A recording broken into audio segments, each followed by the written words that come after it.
So in the ultimate truth, we call Paramattha Satya, we take the conventional realities not to exist. And only ultimate realities exist in this ultimate truth. So if you say, a man, a woman, and you and I exist, it is true according to conventional truth, but not true according to ultimate truth. Again, if you say there are more than 100 students today attending the lectures of Dr. Mehm Tin Mon, it will be true according to conventional truth, but not correct according to the ultimate truth. Now, if you say there are only consciousness, mental factors, and materiality exist in the whole universe, it is true according to ultimate truth as well as according to conventional truth. What really exists in the whole universe are only these three: consciousness, mental factors, and ultimate materialities. Now, to understand this, now we can compare with scientific view to understand this clearly. Now in science, they analyze all matter into ultimate components. The final components that is found in science are these electron, proton, and neutrons. So according to science, only electrons, protons, neutrons exist in the whole universe. And you are also made up of electron, proton, and neutrons. So in B, only electron, proton, neutrons exist. So in all of us, what really exists are only electron, proton, and neutrons. So you agree that you can be agree with that. Now these electron, proton, neutrons, they can combine to form atoms. So when they combine, we get atoms, and atoms will combine to form molecules, and molecules will combine again to form cells, and then organs. Organs are like the livers, the heart, the brain, etc. And then these organs combine together to form living beings. So some have the form of women, some have the form of men, some have the form of dogs, some have the form of the other animals. So you should understand that. What really exists is, according to science, only electron, proton, and neutron.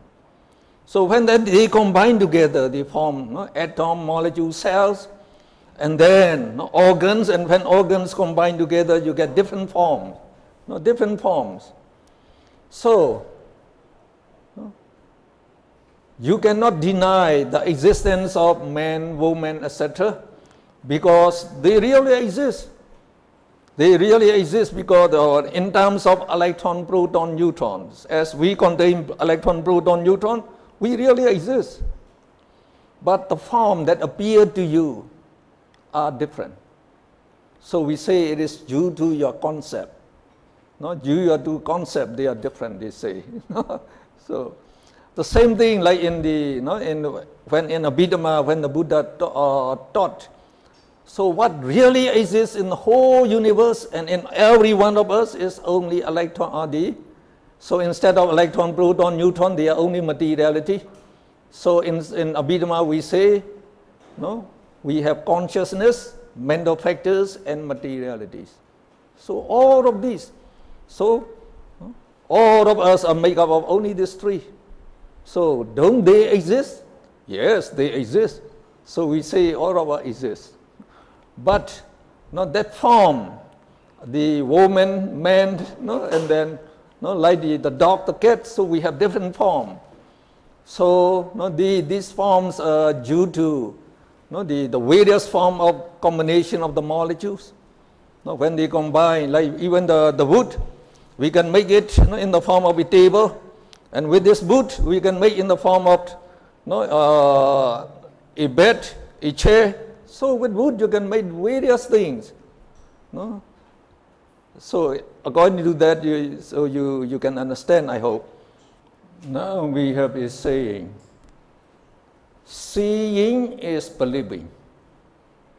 So when you see, you believe, oh, that really exists. But you should be careful. Seeing is also deceiving.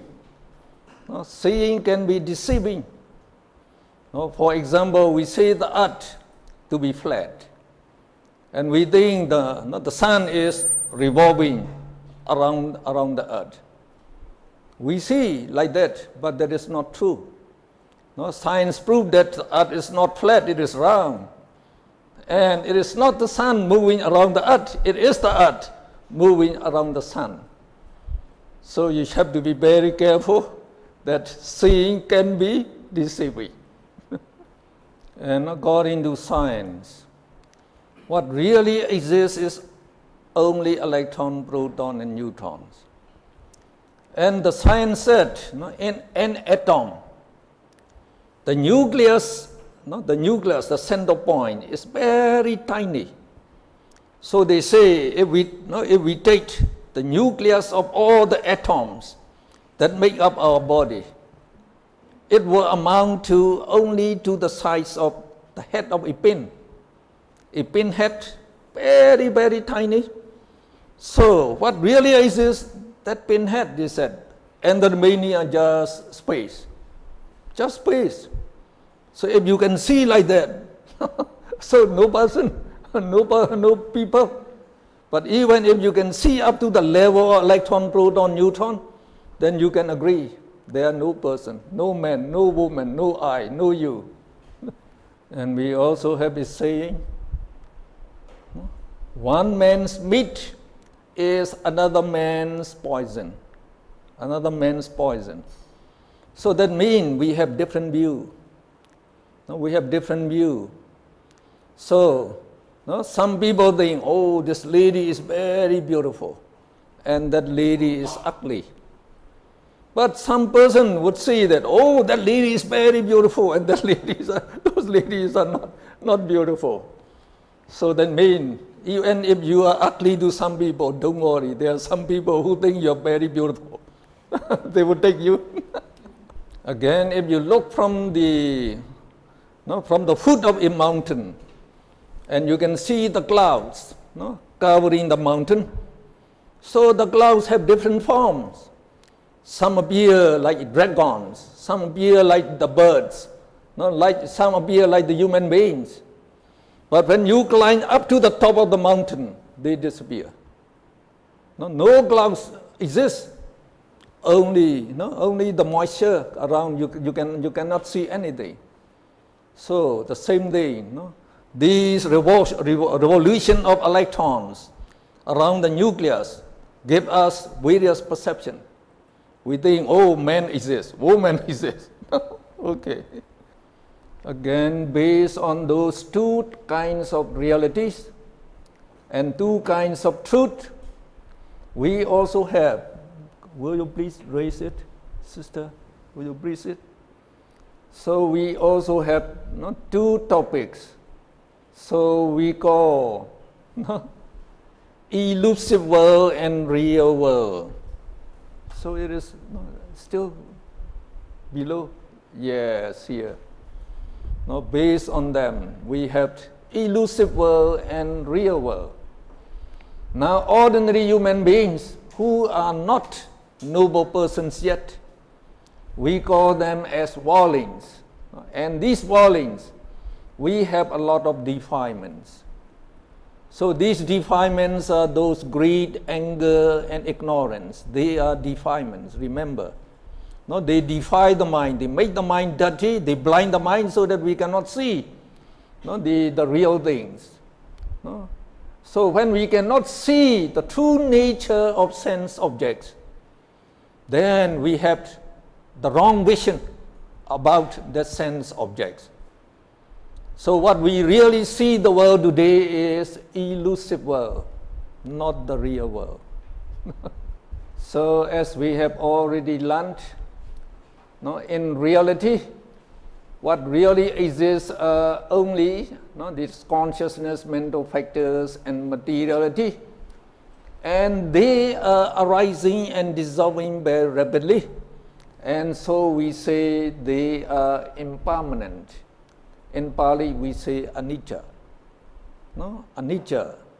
So if the component that really exists in us, electron, proton, neutron, and also the mentality, materiality, if they are rising and the dissolving, and they are also formed according to the causes. There are causes that produce these mentality, materiality. So when they dissolve, that means we die. When all of them dissolve, disintegrate, so disappear, that means we die. But the causes produce them again. When they produce again, we are alive again. So we are alive. So in reality, we are dying every moment. We are dying every moment. But because of the causes, like the karma that produces our consciousness and mental factors, they are the karma that produce. And this material body is produced by 4 causes, Buddha said. So the karma also produced karma-born materiality. The mind produced mind-born materiality. And the heat, in the cell, the heat produced heat-born materiality. And then the nutriment, that the food that we eat, they also produce nutriment-born materiality. So because of these causes, new materiality and mentality are arising all the time. But we don't see. We don't see that by our eye, because our eye is blinded by ignorance. So in meditation you can see. You can see up to the ultimate level, that is consciousness, mental factors, and then ultimate materiality, you can see them. They are arising, dissolving all the time. So the Buddha said, in reality, this body, so they are also arising and dissolving, only we cannot see.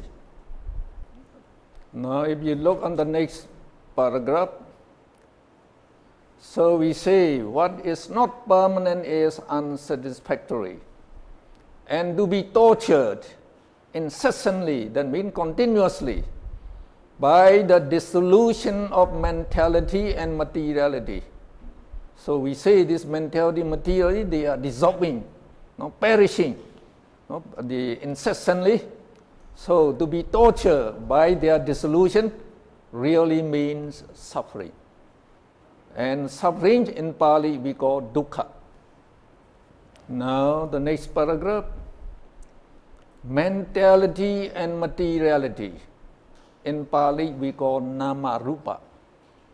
Mentality, materiality, they have no form, no shape, and they arise and perish extremely rapidly and incessantly, without any stop. They are rising, dissolving all the time.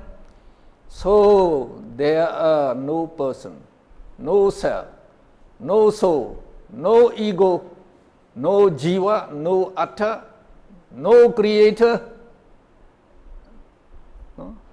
no permanent entity really exists. And this phenomena that I, self, do not exist is called not self, anatta, not self, anatta. So when I say you do not exist, I do not exist, don't feel very sad. Don't feel sad. So as you say, seeing is believing. So in meditation, this mind-eye is very powerful, very powerful.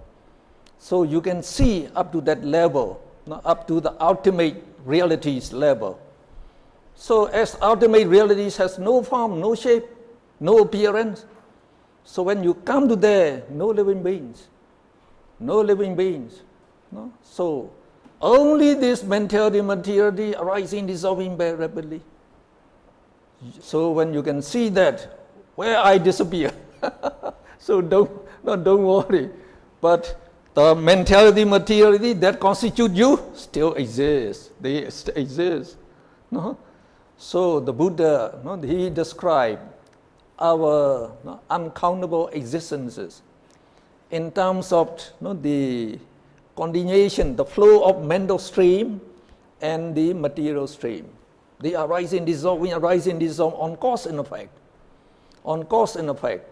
And so we die and then we are born again. So these mental and materiality, they continue.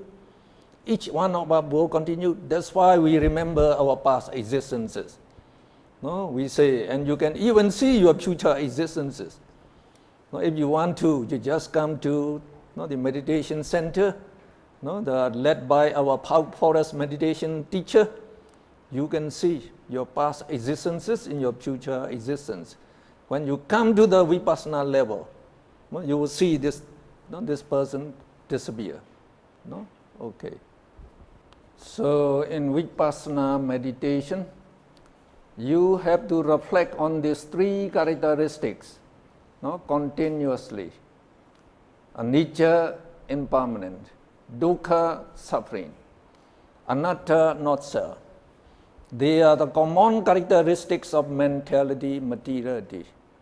So to know convincingly that your body and mind they are arising and dissolving they continuously, and they have this characteristic, you have to reflect again and again.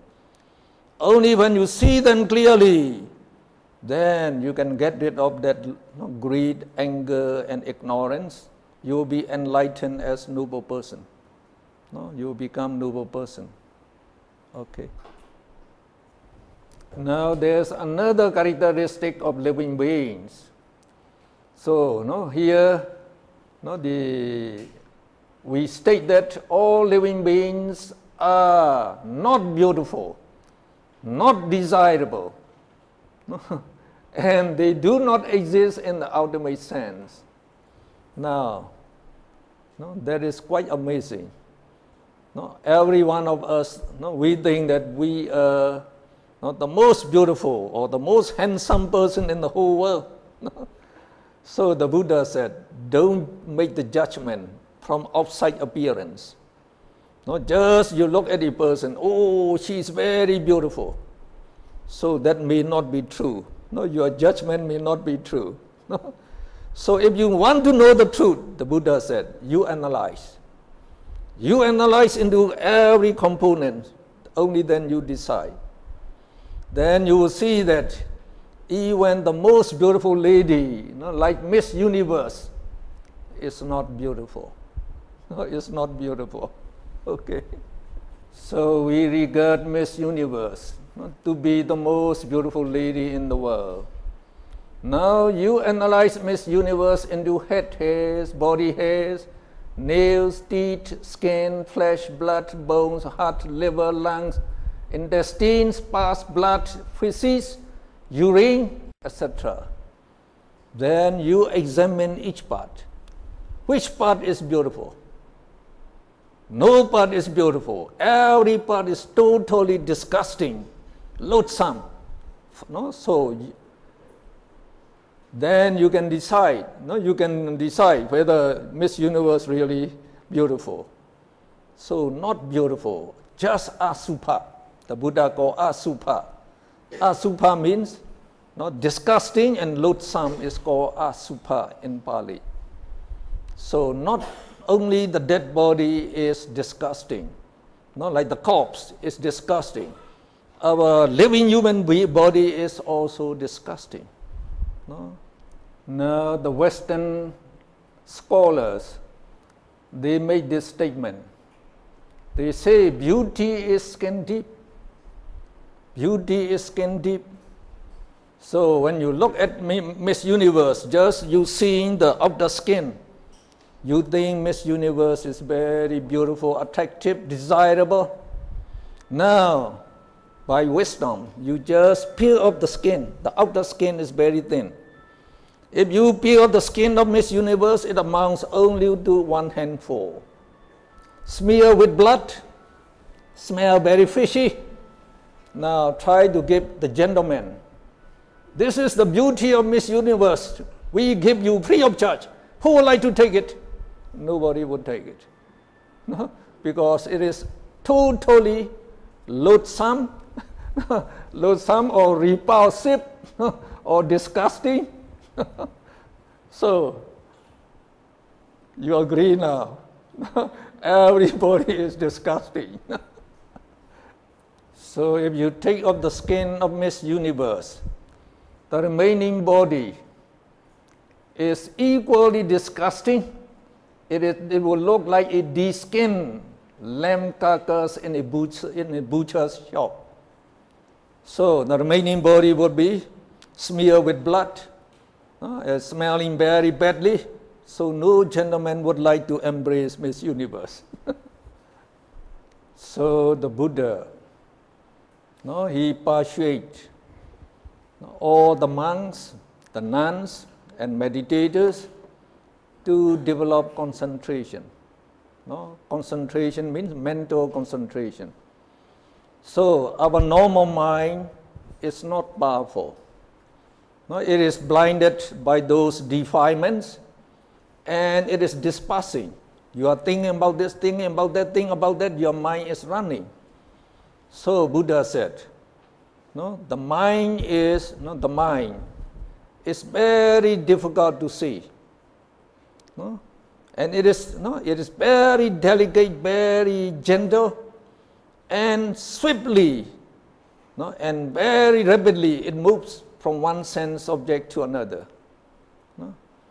Now, if you can tame your mind, if you can tame, if you can control just one thing, the Buddha said, that is your mind, then you will attain human happiness, celestial happiness, and even Nibbana happiness. Now, the wonderful thing about the Buddha's teachings is his teaching consists of both principles and practicals. So the Buddha, he also described practical, that is meditation, by which you can understand, you can see by your own wisdom eye all what he taught. Now he taught about 40 subjects of meditation to develop concentration. Now just by taking note of your in-breath and out-breath that we call anapanasati, you can develop the jhana. The jhana is mental absorption. When the mind remains absorbed on one object for 1 hour, 2 hours, 3 hours, and if you practice well, you can remain absorbed in the jhana state for 7 days at a time without eating, sleeping. And you enjoy the bliss and the happiness greater than the celestial happiness. The jhana happiness is similar to the happiness of the Brahma. So you can enjoy them right away here. So in the Park Forest Meditation Center, so many even bhikkhu, bhikkhunis, they can develop. Now, when you attain the jhana concentration, you can look penetratively into your body to see all the internal organs, your heart, your livers, your lungs, all them you can see. When you can see all the 32 parts of your body, you can also look at other people to see 32 parts, 32 parts, 32 parts. So when you have meditated that, to whatever person you look at, you don't see them as person, woman or man. You can see only as the assemblage, the combination of 32 parts, 32 parts, 32 parts. So you are seeing them, the 2 parts walking. So if you focus on the skeleton, then you will see only skeleton. And you look at other people, you can see only skeletons. So all of you are just skeletons sitting. So while you are eating, you are seeing the bones. The bones are moving. You are thinking, but only the skeleton walking. So you should know that we can see in different levels. So when you take X-ray picture, you have only the bones. So with the X-ray eye, you can see only the bones. Now with ultrasound eye, you can see 32 organs. 32 organs. No? But same in meditation. No, we say up to the level of skeleton, you can see only the bone. When you focus on 32 parts, you can see all these 32 parts. And you can go deeper. So when you go deeper, you break down all these the bones and the organs, you break them down into particles. Then you see only particles. Only particles arising, dissolving, arising, dissolving. And these particles, you have to analyze further to see ultimate materiality. So when you see up to the level of ultimate materiality and mentality, everything disappears. Only ultimate materiality, they have no form, no shape, arising and dissolving. No. So when you see like that, no I, no you, no person. Okay. Now you can agree with this statement. We say all living beings and inanimate things have the characteristics of impermanence, anicca, suffering, dukkha, not self, anatta, and disgusting or repulsive, loathsome, asubha. So we have to reflect on them continuously in vipassana meditation. Only when you can see them clearly, you have no attachment to you, to other people, then you can cut off those greed, anger, and ignorance, and you can be enlightened as noble persons. So you please look at page 28 of your book.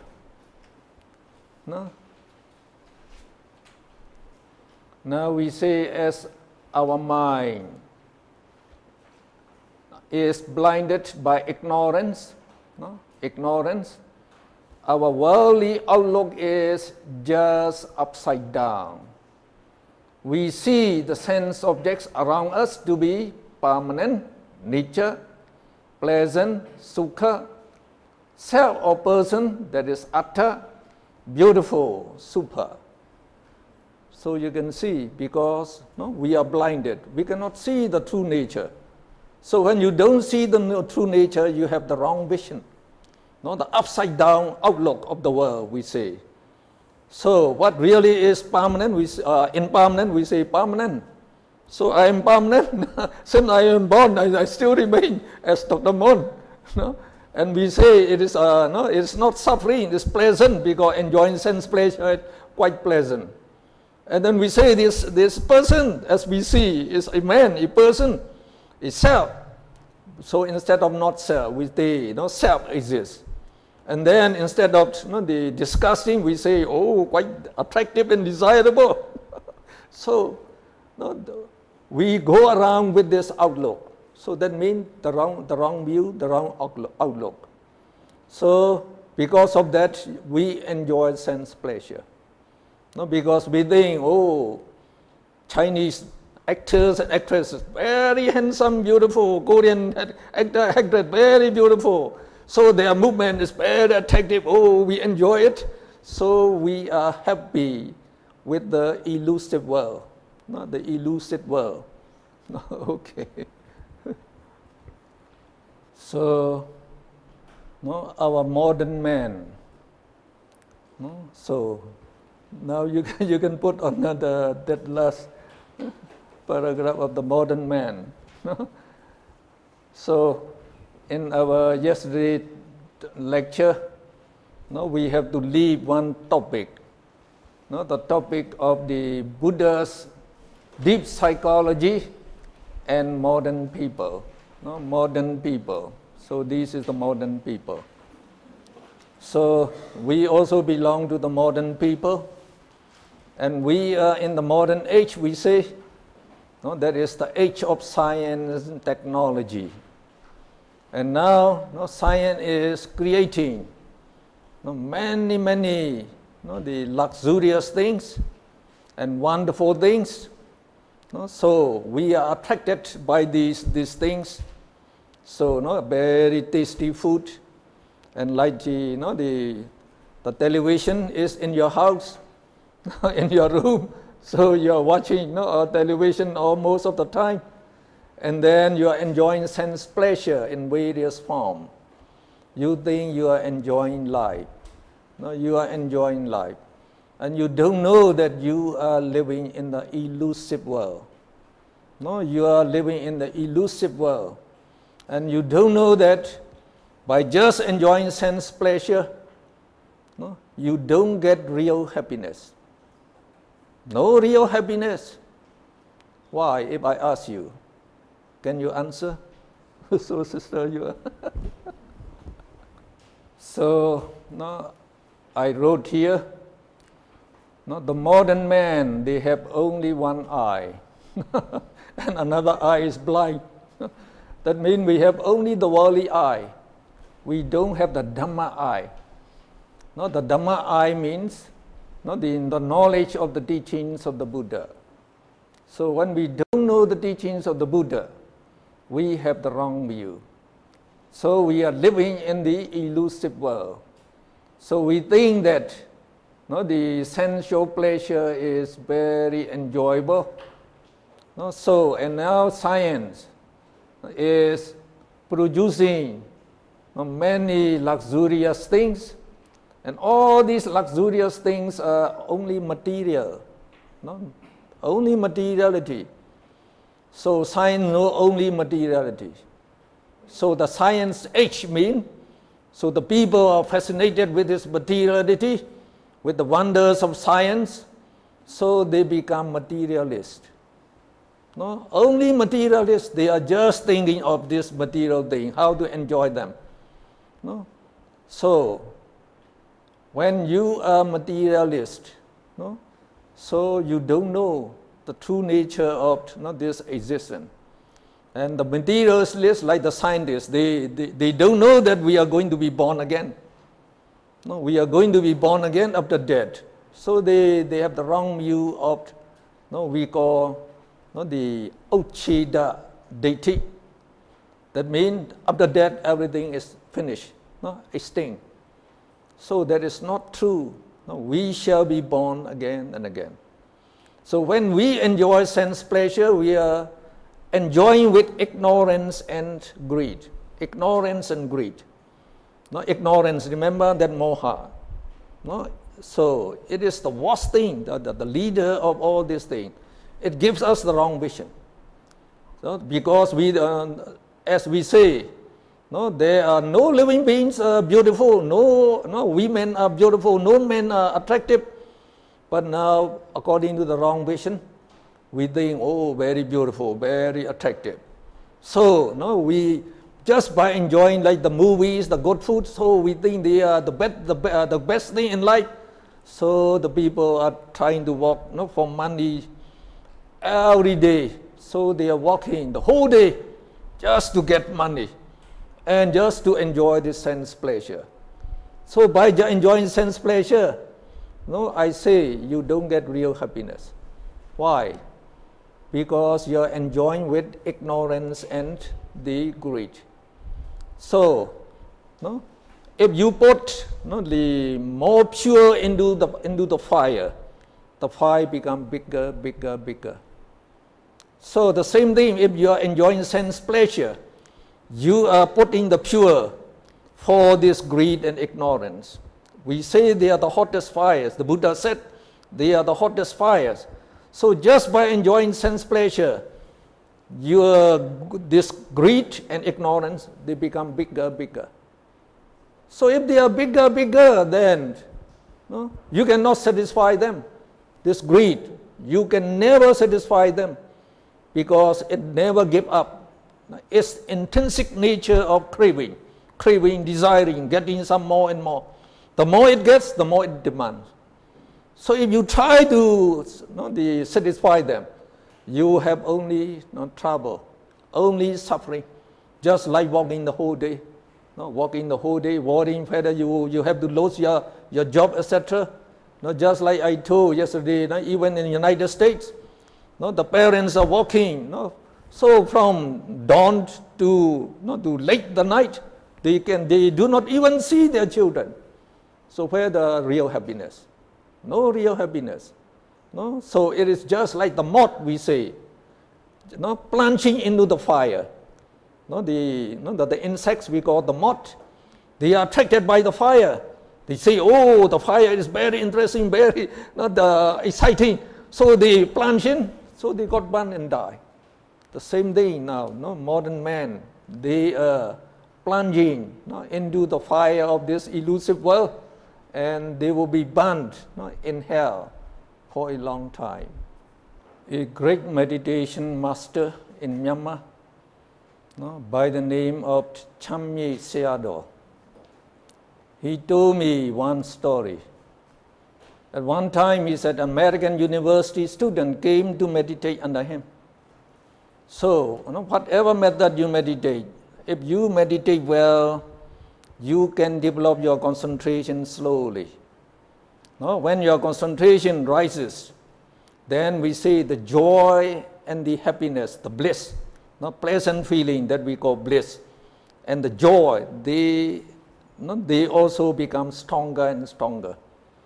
So you enjoy greater joy, no, and greater the better suffering. Now when you come to some stage, no, some higher stage, then you feel that your body is floating. No, just riding a boat on the tide.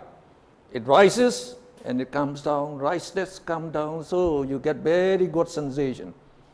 And in the higher state, then you feel that all this flesh, no, the whole body, no, they disintegrate, disappear.